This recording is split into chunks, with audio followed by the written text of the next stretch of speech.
Here's some after install notes on a BMW 2002. This is a 1970 BMW 1600 for the Kyoto Toyota H4 headlight kit that is really popular. A couple things. It's completely a self-contained kit. It's really nice. So what I found is I kind of put all the wires in through that headlight bucket over there, and then I ran the traveler down over here. And then it plugs into the new light. Of course, you have to remove your grills, do all that kind of stuff. I went ahead and I just wrapped the existing harness plug in tape. You don't need this harness plug because it gives you its own harness. And then, you tuck that out of the way so it's safe. But I wanted to keep that intact in case I ever needed to switch back to stock sealed beams or anything like that. So that runs through there. And then you'll see down here, the other side of the harness goes to the other new one. It has so this is the stock 2002 plug that would normally go to your light. So it plugs into the new Toyota harness here and provides power for the whole thing. So you took that out of the way. The other thing that it's got is a couple of fuses that I have tucked all the way down. I don't know if you can see. Yeah, there's kind of one right there. There's two little fuse boxes, and those have wires that come off of them. Those fuses, the diagram that comes with the instructions show to put to positive and negative terminals of the battery. I did not like how that looked in here in the engine bay, so what I did is I ran the positive terminal up through the hole that's in the body here, and I connected it to my my battery here. And then for the negative, I just ran to ground here. It works really nice. So that's great. And then the other thing that it has is a set of relays. So what I did was I removed the relays out of the relay holders, and then I fished this part of the loom underneath the battery tray and then up under the existing stock harness. And then here in a minute, I'm gonna go ahead and I'm gonna install these onto these holes that were pre-existing. You may or may not have something. You may have a later car that's got relay holders, whatever. Your mileage may vary, but that's what I did. It looks super, super clean. Really nice install. Really great kit. I love this. I have a, my 70, it's a 6 fuse. So my headlights before were not fused. They didn't have relays. Even if you have a later car that's fused, adding the relays is really nice.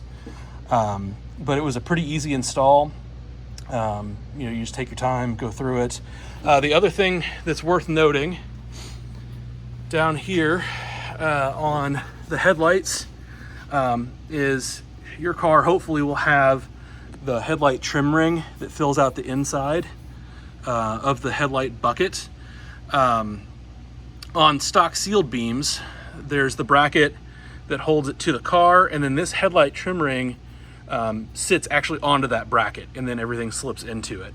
The profile of these lenses are different, and maybe somebody else has figured it out, but I could not figure out how to get them to sit over it in stock configuration and be able to actually screw into the headlight buckets. So what I did was I found that if I took these out, because they're split, the kind of filler ring is split. If I took that out and then I flipped it around, so there's you can tell I flipped it around because there's a little notch that normally is on the inside of the bucket. If I flip it around, it actually clips onto the grill pretty nicely. It's not perfect, but I don't think, unless you're a 2002 guru, I don't think anybody's going to notice. Now, the only downside to doing this is this ring is too long, so it's going to overlap. What I did is I just took a bandsaw, I made a mark where it overlaps, I cut it, and it fits perfectly. And it puts this in here. You also, you have the option to run these lights without this finisher ring. I don't think it looks that great, but I mean, you certainly could. And I know a lot of people, these finisher rings are missing anyway, so this may not be something you need to worry about.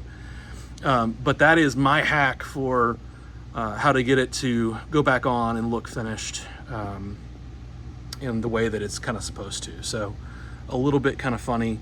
Other than that, you know, it's taking your grills off, add J-hooks if you don't have them, fight with those, it's a pain. But it's a really easy install, almost nothing that you have to do on the car other than, you know, attach power and ground and then find a place to hang these so they're not flopping around. The other thing that I did, I should mention, is they give you a lot of extra loom, and I might stop this video here and put a couple pictures of what I did, or maybe I'll add it to the end. But I ran the loom down in the nose until I got to one of the uprights, and then I would coil the loom. It comes, you know, coiled in the factory, so I followed that, and I zip tied it to itself, and then I took one zip tie, I zip tied the loom to the upright, and then put it all the way down, so that way, you know, with the grills off, you wouldn't be able to tell.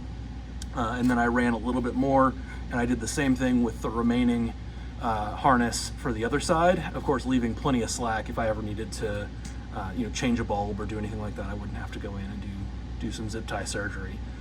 So really clean install. I'm really happy with this. I'm sure maybe there's a way I could have done something a little bit better, but honestly I don't think you'll notice it unless you look down here. It is kind of a cluster of wires, but it's not all that bad. I do love that I have the ground here. These will go on really nice, and that'll be the giveaway. But you know, excellent lights, really good quality, and 25 bucks, you can't beat that. Good luck.